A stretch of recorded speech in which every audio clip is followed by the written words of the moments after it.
کے جو 13 رجب میں کعبے میں آئے اور 21 رمضان کو چلے گئے، معذرت کے ساتھ علی ہماری ان سوچوں سے بہت بلند ہے، علی بادشاہ ہماری ان سوچوں سے بہت بلند ہے، اور آپ کی محبت دیکھتے ہوئے چند لائنیں پڑھ کے اپنی گفتگو کو تمام کر رہا ہوں۔ انوار کے گلزم تھے نہ مٹی کے یہ بر تھے۔ انوار کہتے ہیں، کئی بندوں کو نہیں بھی پتا ہوتا، انوار کہتے ہیں نور کی جمع، یعنی نور کی، انوار کے گلزم یعنی فرشتے، انوار کے گلزم تھے نہ مٹی کے یہ بر تھے، مٹی کے بر یعنی ہم انسان، انوار کے گلزم تھے نہ مٹی کے یہ بر تھے، مسجود کو سجدے تھے نہ سجدوں میں یہ سر تھے، توحید کے مخبر نہ رسالت کے سفر تھے، آنکھ نہ پردہ نہ وہ پردے میں خفی تھا، اس وقت بھی موجود میرا مولا علی تھا، رتبہ نہ ندا اور نہ مندوب کی آنکھیں، جاذب تھا نہ جذبہ تھا نہ مجذوب کی آنکھیں، یوسف کا سراپا تھا نہ یعقوب کی آنکھیں، غمگین نہ غم تھا نہ کہیں عید ہوئی تھی، نہ تو کہ اطاعت تھا نہ تقلید ہوئی تھی، نہ تو کہ اطاعت تھا نہ تقلید ہوئی تھی، عالم میں کوئی راز نہاں تھا نہ آیا تھا، خطبہ تھا نہ منبر تھا نہ چپ تھی نہ بیاں تھا، کیا وقت تھا جب ایک علی تھے یا علی تھا؟ ان کے سلوات پڑھے اگر دنیا علی بادشاہ کو پہچان جاتی تو علی بادشاہ کی بیٹیاں اس طرح برہنہ بازاروں میں نہ ہوتی۔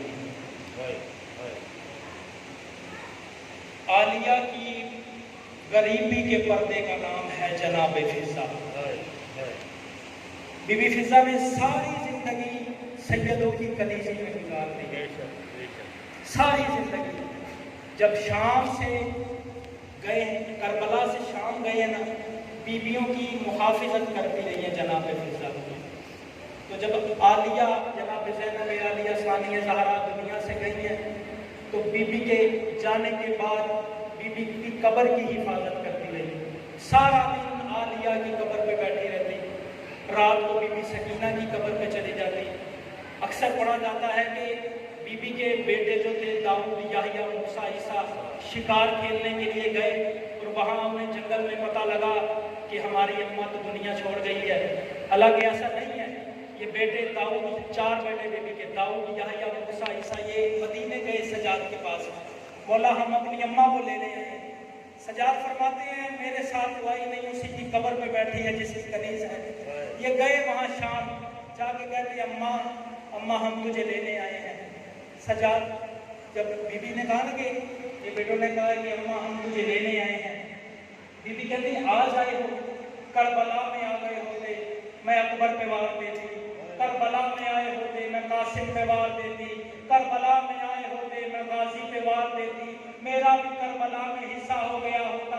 چھوٹا بیٹا یحییٰ آگے بڑھ کے کہتے اماں ہمیں یمن اور حبش کے لوگ تانے دیتے ہیں، تمہاری ماں بازار میں تازیانے کھاتی رہی ہے۔ بی بی رو کے کہتی ہے تم میرے تازیانوں کو روتے ہو، میں نے زینب کو بازار میں چلتا دیکھا، تم میرے تازیانوں کو روتے ہو۔ ساری زندگی بی بی کی قبر کی محافظت کرتی رہی، شام ہو جاتی بی بی سکینہ کی قبر پہ جاتی، قبر پہ جا کے قبر سے کانٹے ہٹاتی، رو کے قبر کے ساتھ ایسے لیٹ جاتی جیسے مائیں بچوں کے ساتھ لیٹتی ہیں، رو کے کہتی ماں پوچھنے آئی ہے وہ کانوں کا خون رکا یا نہیں۔ پہلی پیشی دربار یزید میں، یہاں بھی be be Fizza be be زینب عالیہ کی محافظت میں آگے کھڑی رہی۔ ایک رسی میں تمام مستورات بنو ہاشم ہیں، جو رسی بی بی زینب کے گلے میں ہے وہی رسی بی بی سکینہ کے گلے میں ہے۔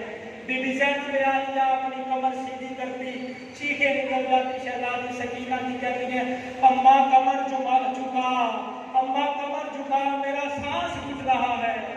کمرے سے نکل کے یہ کمینہ یزید تخت پہ آیا، اس کے سامنے شراب کا جام پڑا ہوا ہے، اس شراب کا جام اٹھا کے سامنے کھڑے ہوئے بغیر شمر سے کہتا ہے کون ہے ان میں سے علی کی بیٹی جو حسین سے زیادہ میرے حکم کی نافرمان ہے؟ یہ کمینہ کہتا ہے یہ سامنے جو گڑیا کھڑی ہے سفید بالوں والی، ان کے پیچھے علی کی بیٹی کھڑی ہے۔ یہ کہتا ہے یہ گڑیا کون ہے؟ یہ کہتا ہے شمر کہتا ہے یہ ان کی کنیز ہے۔ یزید کہتا ہے کنیز یہ پیچھے کھڑا ہوا کرتی ہیں، یہ آگے بھی کھڑی ہے۔ یہ کہتا ہے کہ سارا رستہ ہم کربلا سے شام تک اس پہ ظلم کرتے رہے ہیں، یہ کہتے ہیں میں نے پیچھے نہیں ہٹنا۔